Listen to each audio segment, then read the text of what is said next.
You know, as we jump into part 5, have you ever had this moment where you just thought to yourself, they never listen to me. They never listen to me. She never listens to me. He never listens to me. My parents never listen to me. My kids never listen to me. My boss doesn't listen to me. My teacher doesn't listen to me. Have you ever had that moment where you just felt like they don't listen? And you know what the amazing thing is? Whoever you were sharing that with, the thing I promise you they never said in response to that, said nobody ever in response to someone complaining about the lack of listening is, well, at least you know they love you. Right? Like, it's actually the opposite, right? Like, we know it's like the reason we're so frustrated is because listening is so close to love. I love the way David Augsburger says it. He says, being heard is so close to being loved that for the average person, they're almost indistinguishable. You know this. I know this. This has been your experience. This is why it's so frustrating when someone will not listen to you. I love the way one author said it, and regardless if you're watching today and it's your first time in church, you've been to church thousands of times, whether you're a Jesus follower or not, like regardless of all of that, we can all agree with this statement. The first duty of love is to listen. If you don't have listening in your relationship, that relationship is never going to go far. And that's why today, in part 5 of our series on community, in this series called Open, how do we open ourselves to community? Not just find it, seek it out, but like actually open ourselves and have a posture of it. This is why we're gonna spend the whole time today talking about listening and how important it is. Why? Because a community that doesn't listen will soon be unable to love. A community that doesn't listen will soon be unable to love. Now, some of you are kind of watching and you're like, Mark, this kind of sounds like therapy, right? Like we're going to talk about for a whole message about listening, right? It's like, okay, now you repeat. Now you take the speaker stick. Okay, now you're speaking. You're listening. No, don't talk. You're listening. Okay, now pass the stick. Okay, now repeat with it, right? Like you're like this is why I go to see a therapist. I understand that listening's a problem in our relationship or in my, with my kids, or whatever, but like we're going to spend a whole week on this. Like, can we get back to the Bible? Can we get back to Jesus? And I'm glad you brought that up because what we're going to discover today is listening is actually core to the gospel, to the good news of Jesus. I'd love for you to turn to the book of John, chapter 13, 34. I love coming back to this because it's so key to everything we're about at Lakeside, because at Lakeside, we want to help people discover and fully follow Jesus. And this is something that Jesus said with his closest disciples. He says, a new command I give you, love one another. Okay, now you're like, does that sound new? I'm not sure if it wasn't that, but then he adds this. He's like, as I have loved you. He's like, it's new because I'm new. And he's like, I have loved you in this radical way. He's like, as I have loved you, so you must love one another. He doesn't just say, hey, love's really important. We should all be loving. Let's all hold hands and be loved, right? He's like, no. The new command I give you is to love the way that I have loved. He's like, I've raised the standard and I've actually given you a definition on how to love. And so as Jesus people, as Lakeside, like we are constantly like, okay, we want to love like Jesus. We want to follow Jesus. And so a lot of times we dig down on like a verse or a passage or a story from Jesus's life and say, okay, that's how we should view relationships or that's how we should view money.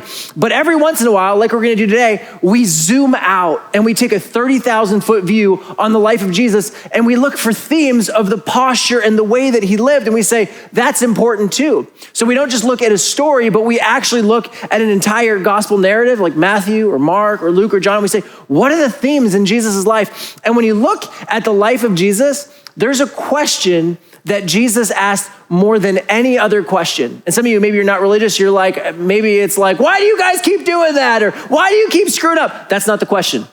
The question that Jesus asked over and over again is this question: what do you want me to do for you? What do you want me to do for you? It was a posture of listening type of question where Jesus actually shows up and it's like, it's so strange because we believe Jesus is fully God and fully man. And it's like, well, why are you asking them questions? You should know not just what they want, but what they need and just give it to them. You don't need to pause and ask. Like why are you doing that? It's like, because Jesus shows us that God takes a posture of listening and Jesus is constantly asking people questions and listening. Now, zoom out, not just from Jesus, but now look at the entire narrative of Scripture, and you find a God who has always been passionate about listening to his people, to all people, in fact. You look in the book of Genesis. This is like the first pages of Scripture, chapter 3. Okay, this is in the middle of the story. It's like, but the Lord God called to the man, where are you? Can you just pause for a second and think about how weird that would have been? It's like, he's God. He knows where they are. He knows everything. But he's so relational, he asks a question, he's listening. right? Adam answered, I heard you in the garden. I was afraid because I was naked, so I hid. And then God follows up with another question. He said this, who told you that you were naked? Have you eaten from the tree that I commanded you not to eat? It's this God who knows the answer to everything, and yet he's engaging in relationship and asking questions. It would have been so shocking for the ancient world to hear these stories of what this God was like, because the ancient gods, they were nothing like this. You would yell, you would scream, you would dance, you would sacrifice more, you'd sacrifice your children to try and get the attention of God or the gods, just so it would rain or so that you would win the battle. Like that was the way. In fact, we even find those stories in the Hebrew scriptures where people are like crying out to God, and then God's people are kind of making fun of them, like maybe your God's not hearing you, or maybe he's deaf, or maybe he's deep in thought, right? Like this is the view the ancient world had of God or the gods. And then all of a sudden, Israel's God, who we find perfect representation in Jesus, shows up in the scene, and he's a God who listens to his creation. You see, in the ancient world, they believed that the gods got together and created humans to have this slave force to serve them. What we find in the Hebrew scriptures is a God overflowing with love, that he creates us, and he listens to us. If you're tuning in today, you're not a church person, or maybe you're not a Christian, and you've ever wondered, does God even care? What you find all throughout the scriptures and in Jesus is this is a God who always moves towards humanity, who asks questions, who listens intently to the responses. He cares so much. And as a church, as Lakeside, we want to live in response to that love. And that's why we take this seriously when we talk about community, and we say this, a community that doesn't listen will soon be unable to love, because listening and love are so tied together, and we find that in the character of our Creator. Now, some of you might be, nudging the person on the couch next to you, like you need to listen to this, which is kind of funny, right? It's like listen to the message on listening because you don't really listen, right? It's like, how does that work? But some of you are like, can you just I think I'm a pretty good listener. How do I know? We've created a 74 question survey that you can all take part in after to tell you if you're a good listener. No, I'm kidding. Really, it's really simple. It's one question, okay? This will tell you once and for all if you're a good listener, okay? You go over to your spouse, you go over to your roommate, you go to your kids, you go to your parents, your employees, your boss, and you just say this question, hey, am I a good listener? Just ask them. No, seriously, am I a good listener? And then wait for the response. Okay, and most likely it's gonna be a bit nuanced. It's not just gonna be like, yes, absolutely, or no, not at all. It's gonna be like sometimes, or it depends on the topic, okay? So the reality is we're all gonna learn we have room to grow in our listening capacity. If someone in the last 6 months has told you you're a bad listener, don't even bother doing the test. You need this message today, okay? And if while someone was answering the question of if you're a good listener, and they started answering, and you interrupted with, yeah, but, you also are lacking in the listening department, okay? I'm lacking in the listening department. So we all need this, and this is something that's so critical to our faith as we're gonna unpack today. Today we're gonna look at 3 different reasons why everyone, but especially as Jesus people, we should pay attention to wanting to be better listeners, okay? And for those of you who are like, but Mark, I'm not really the listening type, okay? You don't get a pass on today. So stick through to the end, because I'm gonna tell you why this is so mission critical to what we do as Jesus followers. And as Robin said, if you wanna text us any questions or put them on the different platforms that you're watching in the chat, we're gonna take your questions after. But here's 3 different reasons, and this isn't all the reasons, this is 3 totally different reasons why we should be people who listen. Daniel next week is actually gonna spend a whole message unpacking one more reason why listening is so important and how it changes our relationships and community. I'm so excited for that message. But I'm gonna walk you through these 3. So the first one is actually a quote. It's by Dietrich Bonhoeffer. I love Bonhoeffer. He was actually a pastor in Nazi Germany. He was a Nazi resistor. He actually became a spy for the Allies and was working to try and work some things out to overthrow the Nazi regime. Like just amazing. Like when you read his writings and his quotes, it's just brilliant. And you just think like, this is someone who saw some of the greatest atrocities and the greatest or some of the worst ways that power was leveraged. And I just pause and want to kind of, chew on his words a little bit and just think about, some of the things that this pastor saw. And this is what he said. He who can no longer listen to his brother will soon be no longer listening to God either. He who can no longer listen to his brother or sister or community, you can translate it that way, will soon be no longer listening to God either.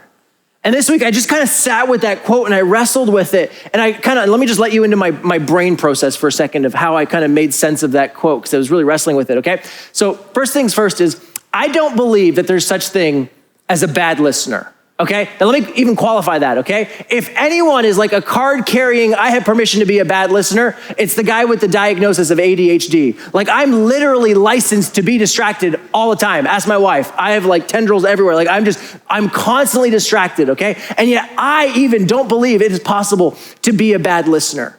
And you know this, and I know this. I think the reality is we don't listen because we aren't interested. The honest truth is we're not bad listeners. We just don't listen because we aren't interested. Let me give you an example. Recently in our home, we have a 3 and 5-year-old, and I'm sure we're the only parents in Lakeside that have ever felt this way, but we constantly, like, as we're interacting with our kids, turn to each other. I turn to my wife, she turns to me, and we're like, why don't they listen? How is this not computing with you, right? Like, we constantly have this. And what I've realized, though, is the same thing, the same human nature is in them as is with me. It's just like, they just don't care. Because I've realized if I start with these words, hey guys, it's almost screen time.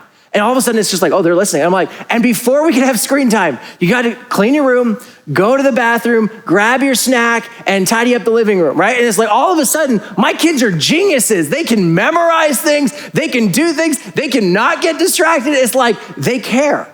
And that's why they're listening. You know this, right? It's the reason you put your hand up in the middle of a lecture. You're like, say, sir, ma'am, is this going to be on the exam? Okay, great. And in your head, you're like, no, I'm not going to listen, right? It's like, you know, right? It's like, are you going to send these slides out? Okay, I'm going to actually take notes then, right? Here's the bottom line. We can all listen when we care. Our inability to listen is actually related to the fact that often we're not interested or we don't care. You say, Mark, how does that impact then our ability to listen to God? Well, let me just continue on with my mental thoughts for a second, okay? Often, we don't listen to people who think differently or see the world differently. That's a reality. That's for you and for me. We all struggle. The moment someone starts talking about something that we don't agree with, we kind of just tune them out, or here that goes again, right? Like, that's just a reality. It's like, so what? Well, here's the so what. Last week, we talked about this. Remember this? God often thinks differently than us. Often we think one way in our human nature, and God thinks a totally different way. It's the reason why whenever Jesus spoke to a crowd, often the audience didn't get it. Peter, it's like Jesus told him straight up last week, and he's just like completely misunderstood what Jesus was saying. Why? It's like, because it was a different thought than what Peter thought was the way to go. If we aren't able to listen to people we disagree with, soon we will not be able to hear God's voice, because often God is speaking to us things that are not our natural thoughts. And this has never been more important because we've never been in such a polarized place in our world. Where literally, if you go on social media, some of you watch Social Network, right? But like literally, there are algorithms built to continue to give you things on your wall and on your feed that are things that you like and that you agree with. You are literally being trained in society and losing your ability, and I'm losing my ability to listen to people with differing opinions. So then when we go back to this point that Dietrich Bonhoeffer made, he who can no longer listen to his brother or sister or community, people who may see the world differently, will soon be no longer listening to God either. Why? Because we are weakening our ability to pay attention and to hear someone out all the way to the bottom, and that will start to impact the way that we hear God, especially when God's trying to speak to something that is in the opposite way that we have viewed it up until that point. So one of the things that I've always tried to do is I regularly listen to theologians, politicians, preachers that I actually disagree with. And I want to listen to them and hear them out. Because I think one of the ways that we get better at this is actually when we listen to someone so well and to the bottom of their thoughts that we could literally reiterate everything they believe and how they feel about it. And if we were to re-describe it to them, they would say, yes, that's how I feel. That's how I think. You don't have to agree with it, but can you actually do that? It's a great practice that when someone shares something with you, it's just like actually just, and it sounds kind of like tedious, like speaker-listener exercises, but it's just like, hey, what I'm hearing you say is, and you just explain it. Do people actually say yes? When you do that, it's amazing how powerful and how even that builds a bond with people, even if you don't agree. Just having heard them out is so powerful. But if we don't, if we continue to become more polarized and more just listening to people that agree with us, we will slowly numb our ability to listen to our Creator. The second reason why I think we need to grow as Jesus people in listening is listening opens us up to deeper community. And often this actually happens in the midst of somebody's suffering, yours or someone that you're close to. Okay, John chapter 11, if you'd like to turn to John 11, we're gonna kind of skim through a really quick story there, but if you're new to Bible reading, let me give you the Coles notes and jump in at different points and read you the story. So John chapter 11, it's a story of Lazarus. Lazarus is a friend of Jesus. He's in another town at the moment when this story is taking place, and he's sick. And some friends of Jesus come and they're like, hey, it's like when Jesus has healed people, it's like, who do you go when you're sick? You go to Jesus. So they come to Jesus, they're like, hey, Lazarus is sick. And I don't know how to summarize the next part of the story any more than just to say, Jesus dilly-dallies quite a bit. And so by the time the story picks up in verse 17, this is what we get, okay? So remember, he was sick, Jesus got the news, and then we get this. On his arrival, Jesus found that Lazarus had already been in the tomb for 4 days, okay? Some of you need to circle that, underline, highlight, and just remember this. Jesus was late. Honey, if you're watching right now, okay, look, there's a little bit of grace for you. Jesus was late. He showed up late to the party, so you got a little bit of grace there, okay? Jesus shows up late. Then I love the next verse. This is like the author, I just think John's brilliant here. Look what he says. He says, now Bethany, that's the place where Lazarus was less than 2 miles from Jerusalem. And many Jews had come to Martha and Mary, those are the ones that were there, to comfort them in the loss of their brother. So it's almost like the author's like, Jesus, it was only 2 miles. Like that takes an hour and a half to walk at most. Like lots of people did the trip. They didn't wait 4 days. Like, why are you late, right? You just I love reading the Bible. I just love just reading these firsthand accounts. It's awesome. Right? And so, the story goes on, and eventually, if you fast forward through the whole story, Jesus ultimately, if you know the story, is like, hey, move the covering of the grave, and Lazarus, come out, and Lazarus is risen from the dead, okay? That's how the story ends. But there's this messy middle that often we don't talk about, and it starts in verse 33. Okay, so Jesus shows up. He's been kind of confronted on the road. Where were you? Why are you late? If you had been here, my brother wouldn't be dead. And then Jesus, when he sees her weeping, and the Jews who had come along with her also weeping, he was deeply moved in spirit and troubled. Where have you laid him? He asked. Come and see, Lord, they replied. And as Jesus comes to the place where Lazarus has died, Jesus wept. And like the translation is poor. It's just, we don't have the words for it, but it's like ugly tears, just anger and rage and emotion. It's all in there. Then the Jews said, see how he loved him. It's like the onlookers are like, man, Jesus really is sad that his friend is dead. Now, part of me is like, why is Jesus crying, right? It's almost like, psych, come on out of there, right? Like, what's happening in this story? Like, is Jesus playing a game? Like, what's happening? But here's the interesting thing. Jesus doesn't show up and it's like, I know I'm late, but guys, don't worry. I'm God. He's going to be okay. God has a plan. God's going to heal him. Where's your faith? Come on, right? Like he doesn't do that. Here's what Jesus does. Jesus enters into people's pain. Like Jesus knows that he's going to raise him to life in a few moments. And yet in that moment, he doesn't see this as a moment to talk and, throw out this encouraging anecdote. He just enters into the pain in that moment. We don't know how to do this very well. When someone's grieving, well, God has a plan or it's going to be okay. And what do you think the lesson that God's trying to teach you is, right? It's like we talk too much and we don't know how to just grieve. And I think part of it's kind of linked to Christian triumphalism is what some people have called it, which is kind of this belief that if we're close to Jesus, all will go well, right? And then it adds to like, well, you're reading your Bible enough? Are you praying enough? Because if you are, then you should be great and you should be happy. It's just the joy of the Lord, right? It's like, the reality is we just don't have room for the messy middle. We don't have space to be in a place with no answers. This week, many of you actually know this family that has lost 2 of their children. And often we don't know how to just sit in the pain. We want to jump and we want to say something. Well, God needed 2 more angels, right? And it's just like, really? Really, like why? And can we just admit this? Often when we speak in those moments, it has nothing to do with comforting them. It's just to take the awkwardness away from ourselves and the fact that we don't know what to say. But The Apostle Paul in the book of Romans tells us, mourn with those who mourn. Where do you think he got that from? Looking at his Savior, Jesus. Mourn with those who mourn. Why are almost 2/3 of the Psalms laments? The prayers to God, that might call it the Christian prayer book, are actually laments. We have a book in the Bible called Lamentations, entire book based on lamenting. The book of Job, someone just crying out, God, why was I even born? Curse the day I was born. Like, he's just so, like, he just doesn't want to live anymore. It's just so bad. Like we don't have space for that middle where there's no answers. Some of you in this season, you've never been more confused. You've never experienced deep, dark pain, loneliness, frustration. You're like, I feel like I'm doing all the things. I'm having my prayer time. I'm reading, but I just don't understand what's happening. You've had suicidal thoughts. You've wondered if you've lost your faith. A lot of it is just we haven't allowed people to feel pain.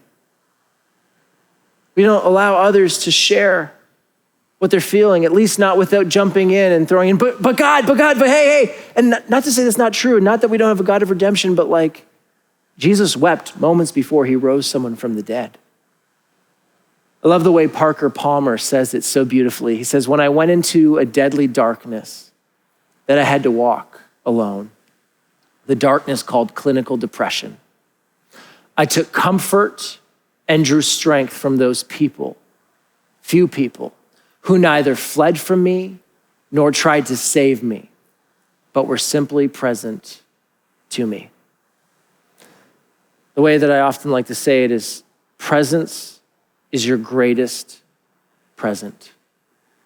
Often I talk to people who are, like having a friend who's experienced loss, or they're on their way to the hospital and they're really nervous. Like, Mark, how do I do this? Like, I don't know what to say. And I'm just like, perfect. Stick with that. Don't try and go any further. Like, there is just something so powerful about your presence. Presence is your greatest present. I love the way John Piper summarizes it. He says, there's a world of difference between the silence of apathy and the silence of passion. You know that. You know that. I remember years ago, I've shared with you about my mental breakdown and the physical state that I was in because of it. And I remember the three close friends who just, took turns showing up at my house. They'd pick me up. Sometimes they'd open the car door for me because I literally was just so broken I couldn't. And I remember we would just sit. We'd sit in an empty parking lot, or we'd walk, and it would just be silence. And there was such a gift in the silence as I just shook and wept and cried and explained the pain. And for them to just sit there in the midst of that silence, but listen, not apathetically, but listen and mourn with me and experience my pain. There's something about grieving with someone that bonds you. The 3 people that I call regularly whenever I experience hard times now, the people that I know that aren't going to try and fix me right off the bat, try and tell me, oh, but what about him? It's just, they're just going to sit in the pain. They're going to grieve with me and mourn with me and feel it deep in the core of their being. When we listen, not when we try and fix and solve, but when we listen, we actually grow close and we actually experience life together. And this is why the second point is listening opens us up to deeper community. How do you foster that? Two ideas. Number one is, especially in a pandemic, it's not like you can just go and sit on someone's couch and hear what's going on, but you can call. And often, someone comes to mind, I just call them. I just say, hey, and this is going to sound weird, but it's like, hey, no, I don't have anything I'm calling you about. Just the Lord brought you to mind. I'm just calling to see how you're doing. But what do you need? Nothing. Just calling to see how you're doing. It is amazing what happens when people know that you've called or you've shown up when the pandemic's over. We can actually show up and just say, I'm just here just to be with you. If you want to share anything, you want to talk about anything, that's just powerful. And you can actually invite that as well. You can just ask for it. You just say, hey, I'm just calling because I just need to chat through some things. I don't need you to solve anything. I don't need you to fix it. I don't even need you to try and make sense of it. Can I just share what's going on deep down in my soul? I think that's a powerful place to start. If you want in the Q&A, you could ask the question of okay, but should we ever say anything? That's a great question. So feel free to ask that one and we can cover it there if that's something you want to do. But the third thing I want to talk about listening and why Jesus people should take this super seriously is listening is a core requirement for leadership.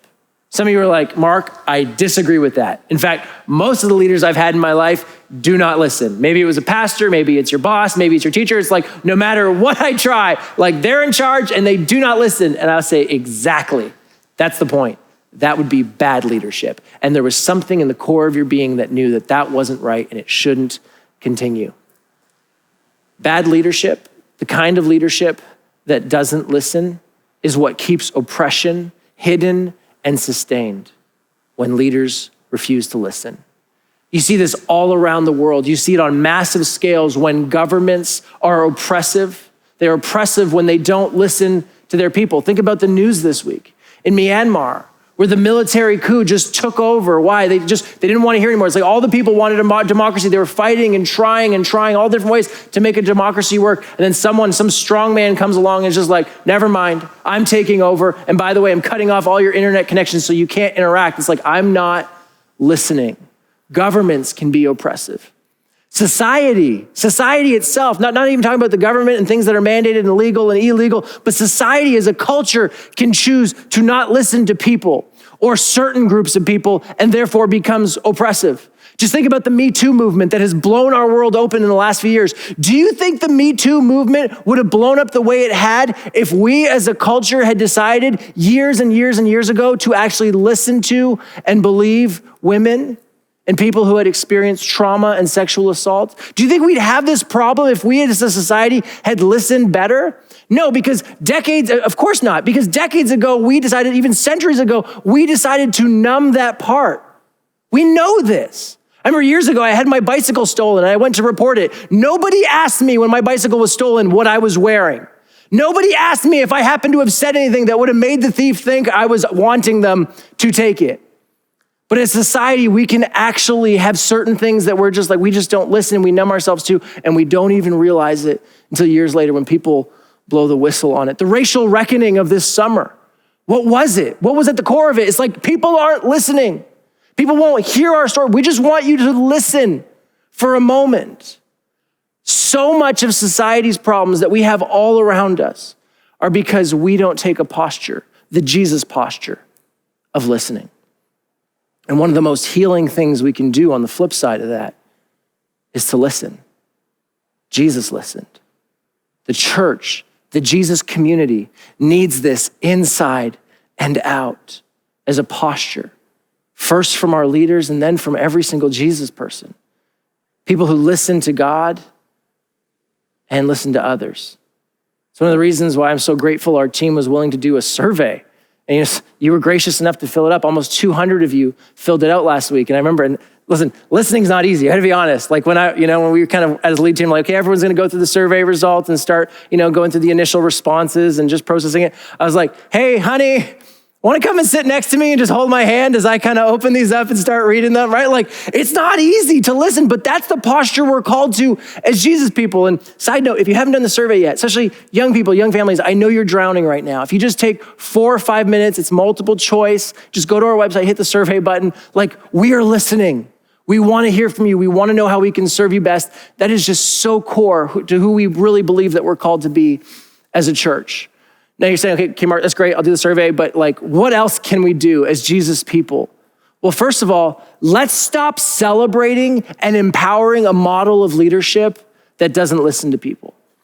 I remember years ago, I was on a pastoral search committee interviewing different pastors for a role. And this one candidate looked amazing on paper and in person in the interview. I was just like, wow, so smart, so knowledgeable, knows the scriptures, just everything worked out. And I remember it was when one of our team members actually got to the phone call calling references. And they called this reference and they basically validated everything we saw, just brilliant person, so good. And we said, hey, are there any challenges working with this person? And the person said, well, he doesn't listen. I was like, what? It's like, oh yeah, no, he knows everything. So he doesn't listen to anybody around him. And I was so grateful as a young leader in that time to have, older people around me who were so much wiser, who just kind of spoke into that. I remember just being in that room and it was just like, that's not going to work. Like we cannot bring someone and put them in a place of authority who doesn't listen. That's not the Jesus way.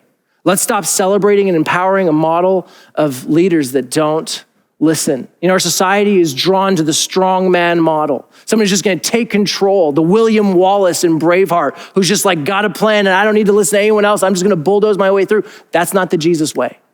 That's not the Jesus way. It's not what pastors are called to. It's not the way elders are called to. When you nominate them, when you vote for your politicians, do you pick your politicians as ones who listen? It's so incredibly important. It's because power in the kingdom is flipped on its head. That when people are given power, it doesn't mean they rule over, but they serve from underneath. That is the Jesus way of serving. He invites us to live in this new way that we call the kingdom of God.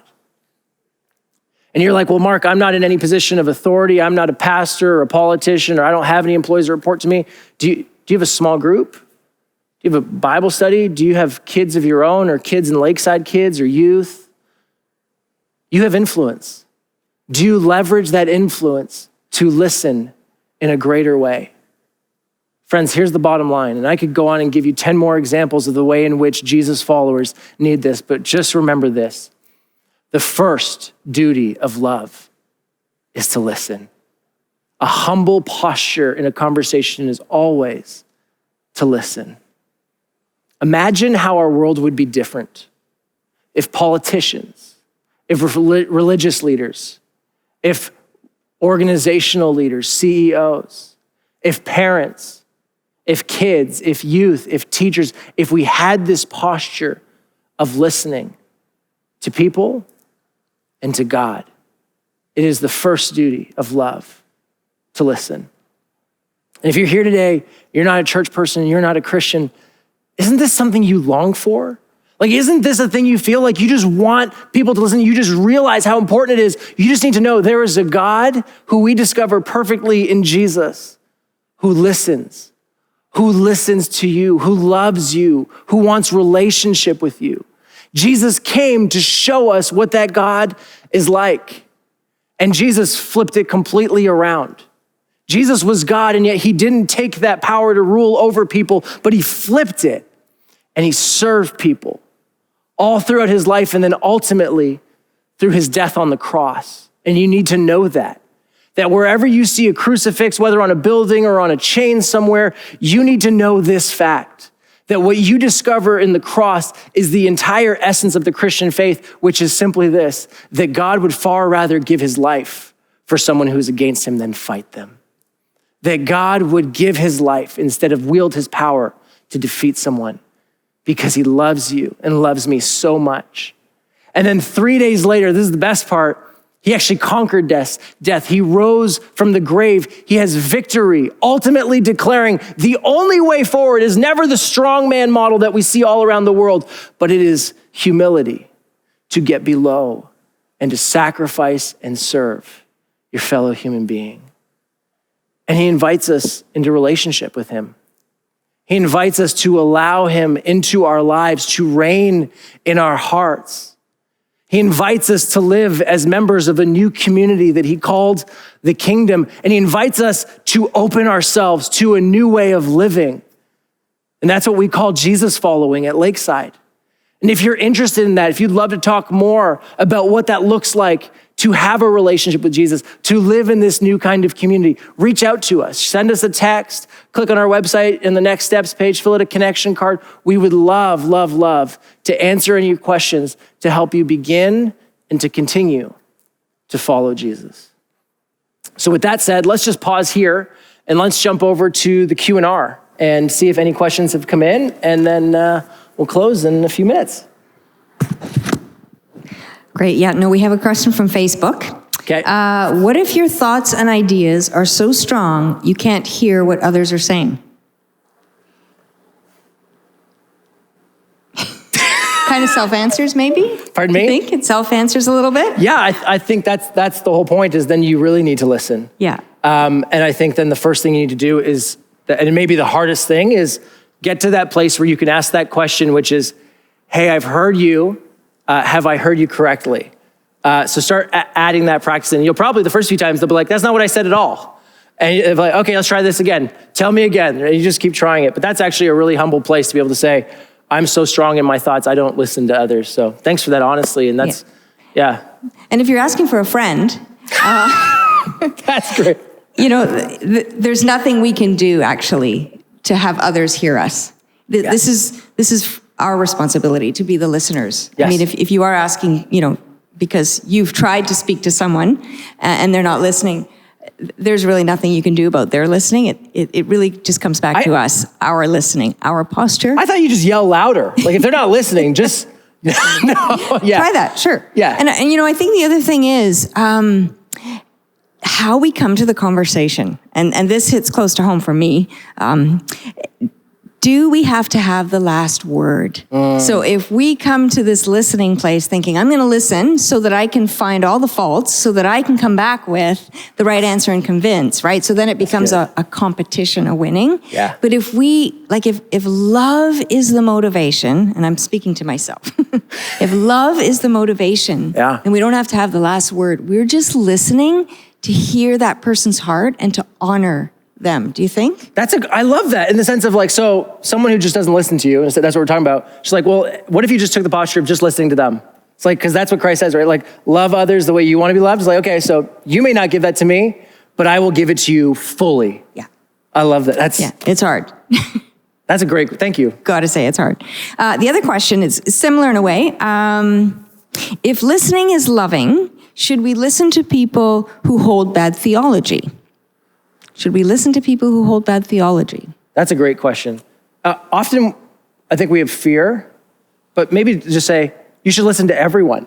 The book of James says, be quick to listen, slow to speak, slow to become angry. So it's our mandate to listen to people and listen to them fully. And I would actually add this, and maybe we have a conversation about what is bad theology, but you'll never know if it's bad theology unless you've heard them through all the way. Yeah. So you have to listen to them wholeheartedly.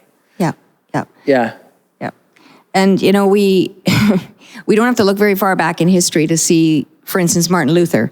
The Roman Catholic Church thought he had terrible theology and booted him out. Yes. And, the whole Protestant movement was born. Yes. And subsequently, there's been reforms in the Catholic Church. Yeah. So the whole Christian project, the whole church project is a course correction all the time. We have, 38,000 denominations who would all say to each other, well, you're wrong on that point, or you're wrong on that point. So, just listening. I wonder if we'd have even just half of that number of denominations if we listened a little better. Right. Yeah. And held it a little bit more lightly. And it's interesting, when we open our ears to hear, it actually opens our eyes to see. We get to see that person as a person. We get to hear their stories and maybe their hurts and struggles and how they've arrived at their thinking. Yeah. And maybe more critical to the relationship isn't where they've landed, but how they got there. Yeah. And when we can listen to how they got there, that's the place of engagement. Yeah. Because I'm sure there's common ground. Yes. Because what we're looking for always is common ground, right? Yeah. Well, so I had an interesting conversation with someone. I don't think they'd mind me sharing this. I won't give any details, but we were heading into a conversation where I think we were prepared to disagree. And so as we got on it was a Zoom call, we can't have coffee these days, but they just said, hey, I just want to start by saying, I've been praying. I just had the sense that we probably agree far more than we realize. And that just changed the entire posture it was such a gift. And I think that's something that as Jesus followers, we realize that we may have very different views, but we're made in the image of God, all of us. And I think that's just such a beautiful posture to have. Yeah. I mean, if what you said is true, I think it's Bonhoeffer. Maybe you said, if, or I'm misquoting you. If loving is listening, then we don't have a choice. That is love, to listen and honor the person. So it's hard. Yeah. It's easier preached. The other question is, if God is such a good listener, why does it feel like he's not listening to my prayers? Yeah. That's a good question.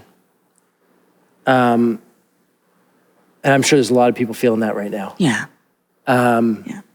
So let me answer it in the up here, but here, I get that. Yeah. I get that. The number of people that are probably feeling that this week, maybe more than ever in their lives, and some of the things that have gone on. In the scriptures, in the life of Jesus, I am utterly convinced, and I think you are as well, that Jesus teaches us to pray, and heaven and earth can move when we pray. Mm-hmm. That is clear. That God actually responds to our prayer. I think of Jesus, his mom comes to him and she's like, make wine. He's like, not now. And then what does he do? He makes wine. If that's ever shown you that God is willing to adapt to our prayers. That is it. So you see that, and yet there's also the dichotomy of there are times where even Jesus prayed something, Lord, if it's your will, would this cup pass? And yet realized like the answer didn't come in the way that he had wanted it. And I often joke, but I say, many of us had unanswered prayers that 10 years later when Facebook came into light and we looked back on the people that we really were praying that God would let us date, he didn't answer. And now we're like, thank you, Lord, for not answering that prayer. There's a way in which God is a good parent and sometimes we ask for things and he holds back. But there is that dark space of feeling like he's not answering my prayer. And let's just be honest, that sucks. Yeah. Like that's a hard place when we don't have the 30,000 foot view on our life to know what's going on. Mm-hmm, mm-hmm. And there's a deep mystery there. I mean, we just have to look back to some of the lives of those who have written about it. Mother Teresa, St. John of the Cross. Like there are those times in our lives where we go through those dark times and it feels like our prayers are just bouncing off the ceiling and God seems veiled and there's a mystery there. And the worst part is you'll talk to other people and they ask for God for something and, they got the answer. Yes. And I don't think there is an explanation for that. We read through the Psalms and we see the psalmist both on the one way, I called out to God and he heard me and he answered my prayers. Yeah. And then, where are you? And how long, oh Lord? And there's just this deep mystery. And I really do believe that the darker the space, the more we lean into God. And I know you've said this before, and God is there, just knowing, it helps to know God is there, he is hearing, he is seeing. Why it doesn't feel like he's answering in the moment, we have to sit in that mystery. Yeah. But knowing that the more we lean in, the more God's leaning in. Yes. And there'll be breakthrough. Yeah. I love that. Wish there were a simpler answer though. Yeah. Wouldn't it be nice if we had 3 steps to get every prayer answered? Yeah. I'd love to preach that sermon. And that's it for the questions. Okay. Yeah. Well, friends, thanks so much. Thanks for sharing your questions with us and allowing us into your lives and into your homes, quite literally. Can I just bless you with this? I know often we feel like we're ill-equipped to care for people, to love people, to be in relationship. Here's the reality that every single one of you has your presence to give.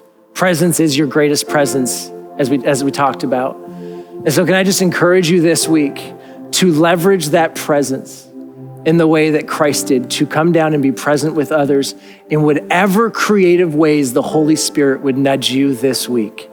You can, you should, and you will use that presence as a gift to those around you. Love you so much, Lakeside. Miss you so much. See you next week.